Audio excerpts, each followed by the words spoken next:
I'm with Andrew Lincoln from The Walking Dead. Welcome. Thank you. Pleasure to have you here. Oh, it's great to be here. So I saw the trailer for the new season, and I was just blown away, first of all, by how long it was, and by how intense it was. It looks like you already finished the season. Yeah, I mean, I don't watch the show and I don't watch trailers, but people told me and outlined what they'd shot and what's in it.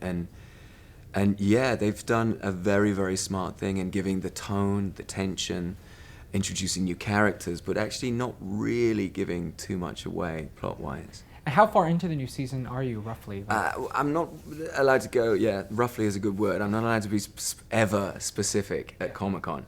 But we're pretty much through 5-6 episodes. So I would say a third of the way through. All right. Something came up in the panel yesterday that has crossed my mind too, and it's the possibility of a Rick and Michonne romance. Yeah. And I think that It was all about romance yesterday, wasn't it? Everybody wants everybody to hook up. Yeah. They're like, all right, we're done with the zombies. Let's all get together. There was just something really kind of beautiful that emerged in the episode last season when you went on the road trip with her and Carl that I think struck me and maybe struck a lot of other people. Just talk to me about that dynamic and maybe how it'll evolve in the new season. Yeah, I think it's been an interesting challenge for the writers to with such an iconic figure from the comic book to integrate into this very raw, earthy, sort of grungy group of characters from the show. And I think that they've done a magnificent job to date. But certainly that episode last season with Rick and Michonne, for me, and also the relationship with Carl, I thought you learned so much. There was so much breathing space in that episode. And it was really compelling. And yeah, certainly it was one of the first times that I think Rick had even attempted to crack a joke in 3 years. Everyone was on set going, what's Rick doing? He's trying to make a joke? Is he flirting? So rest assured that is being mined much more. I think there is a deep connection between these two people. But I'm not sure whether or not it's a recognition that they're very similar types. These are people that find it very, very difficult to trust other people. And they're loners, I think, fundamentally. Rick is a loner. That's why he identifies with Daryl so much. And I think that they recognize each other and they respect each other in the same way that Daryl Dixon and Rick do. But yeah, I mean, never say never. There's always potential. Might Michonne become a positive influence, more of a positive influence on Carl, who seems to be a budding sociopath? That is true. I think what you find this season, we meet Rick in a completely new place, and I think the death of Andrea, combined with his son turning into a sociopath and murdering other children, really wakes him up to his parenting duties. I think there's no better wake-up call than those two things. And you meet a man who is trying to reclaim or return to the old Rick. He's renounced the brutality or trying to control the brutality that is always within him. And he's sort of sat back a little bit in the leadership role for the sake of his son, fundamentally, and also his daughter. As an actor, do you feel any sense of survivor's guilt when you see your co-stars dropping one by one?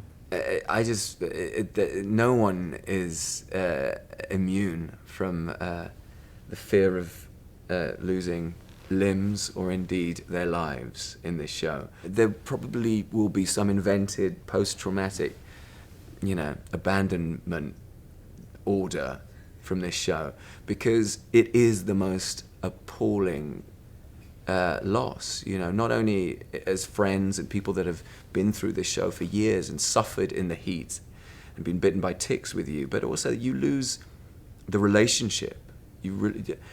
Losing Sarah last year was a huge blow, not only outside of the job, but the fact that I never get to say or have that relationship with anybody else again. And perhaps that's why so many of the fan questions were about a relationship, because he's taken so much pain, this guy, that they want to see him regenerate and rebuild and start again. And a great way of doing that is through love, I suppose. Do you almost find yourself reluctant to get close to anyone on the set because they're going to be taken away from you?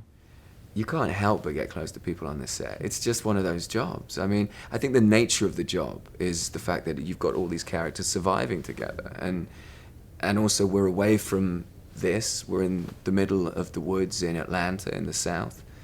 We exist in this bubble, which I think really, really helps the show. And the crew that we have been on it for 4 years. They are rooting for you to give the best performance I've never been on a set like that. They just want, because they have the same love of telling this story as we all do, and they want to honor the fan base. So when you get new people on set, you want to kind of say, join the party, come, join the family, you know. It doesn't stop you from being open to relationships. That's more than half the job for me as an actor, is that you get to know people, you get to pretend to be in situations you never would exist in real life. And if people come with you, it takes a big risk, a big leap of faith. So much of acting is being unafraid to look ridiculous. Fortunately, we have a lot of people on this cast that are willing to, Norman Reedus mainly, and myself, and Stephen Yeun, who are quite happy looking ridiculous. Thanks for coming in. It's a pleasure. Thanks for having us. Hi, I'm Adam Pally. And I'm Gillian Jacobs. And subscribe to ENTV For all your entertainment news first.